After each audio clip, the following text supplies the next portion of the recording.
Capacitors करते हैं। क्या होते हैं कैपेसिटर्स? तो कैपेसिटर्स वो डिवाइस होते हैं जो एनर्जी स्टोर करते हैं। और एनर्जी कहाँ पे स्टोर करते हैं? इलेक्ट्रिक फील्ड में एनर्जी स्टोर करते हैं। ये अपन पढ़ेंगे अभी, है ना, जब हम कैपेसिटर्स पढ़ेंगे तो ये पढ़ेंगे कि इलेक्ट्रिक फील्ड में एनर्जी कैसे स्टोर होती है। ठीक है। और तो कैपेसिटर जो है वो एनर्जी को फिर किस तरह से स्टोर करते हैं? चार्ज को स्टोर करके, है ना। चार्ज स्टोर करेंगे तो चार्ज के कारण इलेक्ट्रिक फील्ड प्रोड्यूस होगा, और वो जो इलेक्ट्रिक फील्ड प्रोड्यूस होगा वो कैपेसिटर के अंदर ही ट्रैप्ड रहता है। ठीक है। तो और उसको फिर जैसे जब इच्छा करें तो उसको हम फिर यूज कर सकते हैं। तो कैपेसिटर को हम बोल सकते हैं कि या तो हम बोल सकते हैं चार्ज स्टोरिंग डिवाइसेस,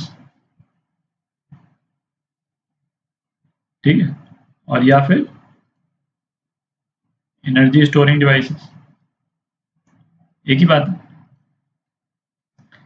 अच्छा, कैपेसिटर की ये जो एबिलिटी है कि वो एनर्जी स्टोर कर सकता है ना, उस प्रॉपर्टी के कारण से कैपेसिटर्स के अलग अलग तरह के यूज होते हैं। तो कुछ यूजेस अपन देख लेते हैं, है ना। तो कैपेसिटर के कुछ यूजेस जो हैं वो यहाँ पे लिस्ट किए हैं। ऑब्वियसली एग्जॉस्टिव लिस्ट नहीं है ना, कैपेसिटर के मतलब हजारों यूज होते हैं, बट इससे आपको एक रफ आइडिया लग जाएगा कि किस तरह की चीज़ों में कैपेसिटर्स यूज होते हैं। तो इसमें दो कैटेगरीज हैं, एक तो ये पहला वाला, और एक सेकेंड और थर्ड जो है वो बेसिकली एक ही कैटेगरी है। ठीक है।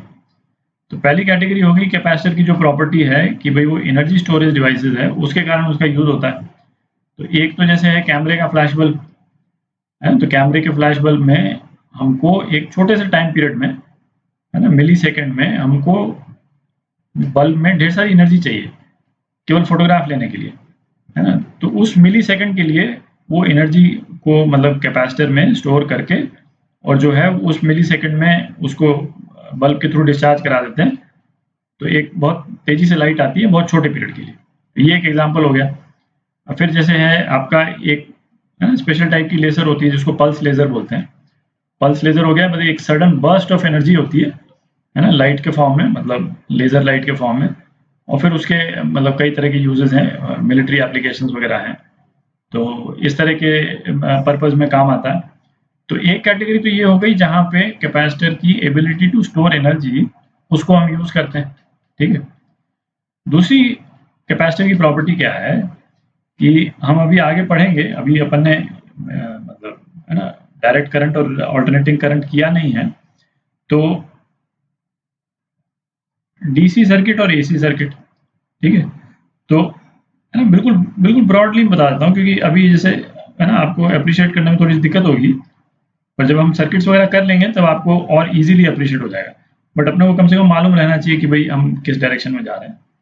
तो डीसी सर्किट में क्या है, किसी भी सर्किट में जो पोटेंशियल है वो वेरी नहीं करता है ना, इस तरह से कांस्टेंट रहता है। ठीक है। और एसी सर्किट, एसी सर्किट में क्या है, मतलब सर्किट में पोटेंशियल जो है वो इस तरह से वेरी करता है। ठीक है। कैपेसिटर की क्या प्रॉपर्टी है, यदि डीसी सर्किट में कैपेसिटर को लगा देंगे तो वो करंट पास नहीं करने देगा। यदि हमने कैपेसिटर को लगा दिया तो वो करंट पास नहीं करने देगा। ठीक है। पर ऑल्टरनेटिंग करंट को वो पास करने देता है। ठीक है। तो इस प्रॉपर्टी को हम यूज करते हैं जैसे किसी सर्किट में, है ना, यदि करंट के दो कंपोनेंट हैं, एक, है ना, एक डीसी कंपोनेंट और एसी कंपोनेंट दोनों ही है, और हमको डीसी कंपोनेंट को ब्लॉक करना है तो वहां पे हम कैपेसिटर को यूज करते हैं। फिर जैसे हो गया कि दूसरी प्रॉपर्टी इसी से एक्चुअली रिलेटेड है कि कैपेसिटर को जब एसी सर्किट्स में यूज करते हैं तो कैपेसिटर का जो रेजिस्टेंस है ना उसको इम्पीडेंस बोलते हैं, है ना। अपन देखेंगे कैपेसिटर का जब चैप्टर खत्म होने वाला होगा तो उस टाइम पे जब आरसी सर्किट्स वगैरह करेंगे तो उस टाइम पे हम इसको डिटेल में देखेंगे। बट, है ना, ब्रीफली कि कैपेसिटर का जो रेजिस्टेंस है एसी सर्किट्स में वो जो फ्रीक्वेंसी है, फ्रीक्वेंसी जिस फ्रीक्वेंसी से, है ना, वोल्टेज वेरी कर रहा है ना, या करंट वेरी कर रहा है, तो उस पर डिपेंड करता है। तो इस प्रॉपर्टी का यूज करते हैं हम, जैसे, है ना, फिल्टर्स को, है ना, कैपेसिटर को एज अ फिल्टर यूज करते हैं। फिल्टर करने का क्या मतलब निकला, जैसे किसी सर्किट में सपोज दो सिग्नल है ना, एक सिग्नल तो इस फ्रीक्वेंसी से वेरी कर रहा है, ठीक है, और दूसरा सिग्नल है वो सपोज इस फ्रीक्वेंसी से वेरी कर रहा है। ठीक है, और हमको ये वाला सिग्नल चाहिए, ये वाला सिग्नल नहीं चाहिए उस सर्किट में, तो हम कैपेसिटर ऐसा लगाएंगे जिसका रेजिस्टेंस इस फ्रीक्वेंसी पे तो बहुत हाई हो, है ना। कैपेसिटर का जो रेजिस्टेंस है उसको XC बोलते हैं, तो वो काफ़ी ज़्यादा होगा इस वाली फ्रीक्वेंसी पे, और इस वाली फ्रीक्वेंसी पे उतना ज़्यादा नहीं होगा, ठीक है। तो वो कैपेसिटर क्या करेगा, इस सिग्नल को तो पास करने देगा, इस सिग्नल को पास नहीं करने देगा, ठीक है। कुछ इस टाइप का यूज रहता है उसका, तो ये प्रॉपर्टी यूज होती है कैपेसिटर्स की। तो बहुत ब्रॉड टर्म्स में अपन ने मतलब ये देखा मतलब कैपेसिटर किस तरह की चीज़ों में यूज होता है, ठीक है। अब कैपेसिटर का स्ट्रक्चर देखते हैं, क्या स्ट्रक्चर रहता है कैपेसिटर का। कैपेसिटर का स्ट्रक्चर देखते हैं, तो कैपेसिटर में क्या है, जैसे दो कंडक्टर हम लेते हैं, उनको एक डिस्टेंस से एक दूसरे से थोड़ा सा दूर रख देंगे। अच्छा, कंडक्टर का जो शेप और फॉर्म है वो किसी टाइप का हो सकता है। ये मैंने सिंप्लिसिटी के लिए एक बिल्कुल सिंपल सा फॉर्म लिया है, दो पैरेलल प्लेट्स ले ली हैं बेसिकली, ठीक है। तो ये ऊपर वाले प्लेट, इसका शेप भी जो है वो मतलब इस टाइप का है ना, आप विजुलाइज कर सकते हैं कि ये इस टाइप की प्लेट्स हैं बेसिकली, ठीक है। और फिर हमने क्या किया, एक कंडक्टर पे पॉजिटिव चार्ज दे दिया प्लस Q, और दूसरे कंडक्टर पे equal and opposite negative charge दे दिया माइनस Q, ठीक है। तो ये जो चार्ज जो हम देते हैं, तो इसको हम क्या बोलेंगे कि charge on capacitor is Q। ये नहीं बोलते हैं कि charge on one plate is Q and one plate is minus Q या कुछ इस टाइप से, या total charge on capacitor is 0 या कुछ इस, है ना। किसी एक जिस प्लेट पे पॉजिटिव Q चार्ज रहता है उसी को लेकर के, और फिर हम बोलते हैं कि कैपेसिटर को हमने Q चार्ज दे दिया। Q चार्ज दे दिया मतलब ये अंडरस्टूड है कि दूसरे प्लेट को माइनस Q चार्ज दे दिया, ठीक है, क्योंकि इक्वल एंड अपोजिट चार्ज रहते हैं उसमें, ठीक है।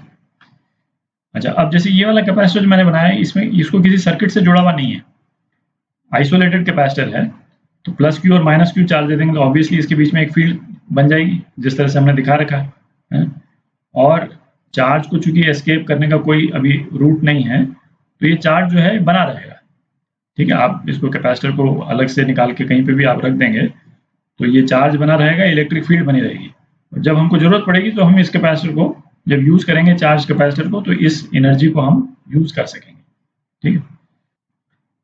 अच्छा, कंडक्टर्स को इस तरह से चार्ज देने से क्या हुआ कि दोनों कंडक्टर्स के बीच में एक पोटेंशियल डिफरेंस आ गया। इस पोटेंशियल डिफरेंस को मैं VD बोल देता हूँ, ठीक है। VD कितना हो गया, जैसे इस वाले कंडक्टर पे सपोज पोटेंशियल है V प्लस और इस वाले कंडक्टर पे V माइनस, तो VD हो गया अपना V plus minus V minus, ठीक है, ये हो गया। अब क्या है, ये जो कंडक्टर्स के बीच में जो पोटेंशियल डिफरेंस है और कंडक्टर पे जो चार्ज है, ये आपस में डायरेक्टली प्रोपोर्शनल होते हैं, ठीक है।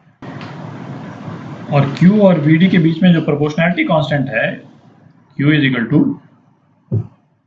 जैसे V प्रोपोर्श वो कैपेसिटेंस है, ठीक है। तो ये रिलेशन होता है चार्ज ऑन कैपेसिटर और potential difference between the plates या कंडक्टर्स और कैपेसिटेंस में, ठीक है। तो कैपेसिटेंस को अपन क्या लिख सकते हैं, C is equal to Q upon V, ठीक। Q क्या है अब अपने को बिल्कुल क्लियरली मालूम है, और VD हमने हटा दिया है ना, V बोल रहे हैं, और V क्या है अब अपने को क्लियरली मालूम है, दोनों कंडक्टर्स के बीच में पोटेंशियल डिफरेंस, उसको हम V से डिनोट कर रहे हैं, ठीक है। पहले तो इसकी यूनिट देख लेते हैं। यूनिट क्या है कैपेसिटेंस की, कैपेसिटेंस की यूनिट है फैरेड, और 1 फैरेड क्या हुआ कि यदि किसी कैपेसिटर में कंडक्टर्स के बीच में पोटेंशियल डिफरेंस यदि 1 वोल्ट होने पर वोल्ट पोटेंशियल डिफरेंस यदि 1 कूलम चार्ज यदि आ जाता है उस कैपेसिटर में, तो उस कैपेसिटर की कैपेसिटेंस 1 फैरेड है। मतलब for every volt of potential difference के हर 1 वोल्ट पे 1 एडिशनल कूलम चार्ज जो है वो उस कैपेसिटर पे आ जाएगा। ठीक है। अच्छा, और कैपेसिटर की कैपेसिटेंस जो है वो चार्ज, वोल्टेज, इलेक्ट्रिक फील्ड वगैरह इस सब पे नहीं डिपेंड करती है, ये केवल फिजिकल फीचर्स पे डिपेंड करती है। अभी अपन कैलकुलेट करेंगे कुछ स्ट्रक्चर्स का कैपेसिटेंस, तो उससे क्लियर हो जाएगा कि उसके केवल जो जो जिस तरह से कैपेसिटर बना है उसके डायमेंशन जो हैं, एरिया कितना है, डिस्टेंस कितना है ना, दोनों के बीच में, इन्हीं सब चीज़ों पे डिपेंड करता है। बाकी और वेरिएबल्स पे डिपेंड नहीं करता है, वोल्टेज वगैरह, चार्ज वगैरह इस सब पे डिपेंड नहीं करता है। ठीक है। अच्छा, 1 फैरेड जो है वो बहुत बड़ी कैपेसिटेंस हो गई एक्चुअली। बहुत कम केसेस में ऐसा होता है कि 1 वोल्ट के पोटेंशियल डिफरेंस पे कैपेसिटर पे 1 कूलम चार्ज आ जाए, है ना। 1 कूलम चार्ज भी काफ़ी ज़्यादा होता है। तो नॉर्मली जो है वो कैपेसिटेंस जो है माइक्रो फैरेड में काउंट होता है ना। माइक्रो फैरेड, उसको हम इस तरह से लिखते हैं। तो ये कितना हो गया? ये हो गया 10⁻⁻6 फैरेड। ठीक है। और एक और यूनिट है ना, कैपेसिटर्स बहुत छोटे भी होते हैं, तो उसको यूनिट को बोलते हैं पिको फैरेड। Pico farad. ठीक है। और ये कितना हो गया? 10⁻12 फैरेड। ठीक है। और एक लास्ट में कैपेसिटर देखने में कैसे लगते हैं ये भी देख लें। तो कैपेसिटर इस तरह के लगते हैं देखने में। ठीक है। अलग अलग टाइप के हैं, और जैसे इस वाले, ये बड़ा वाला जो ब्लू वाला है, इस पर लिखा हुआ भी है 4700 माइक्रो फैरेड का ये कैपेसिटर है। ठीक है। अच्छा, ये वाला जो कैपेसिटर दिख रहा है ये वेरिएबल कैपेसिटर है। ये जो ये दिख रहे हैं, ये जो 2 नॉब जो दिख रहे हैं, इसको जब हम हिलाते हैं, ये बेसिकली मुझे लगता है कोई ट्यूनर है, तो उसके कारण ये जो दिख रहे हैं, ये लाइनें जो दिख रही हैं, तो ये बेसिकली प्लेट्स हैं जो मूव कर जाएंगी, और एरिया जो कॉमन एरिया हो जाएगा प्लेट्स के बीच का, वो वेरी कर जाएगा डिपेंडिंग ऑन कि हम इन नॉब्स को किस तरह से हिलाते हैं। तो ये कैपेसिटर मतलब वेरिएबल कैपेसिटर है एक तरह से, क्योंकि इसमें कितना एरिया कॉमन है वो हम वेरी कर सकते हैं इस नॉब को घुमा करके, है ना। मोस्ट प्रॉब्ली इस वाली नॉब को घुमा करके। ठीक है।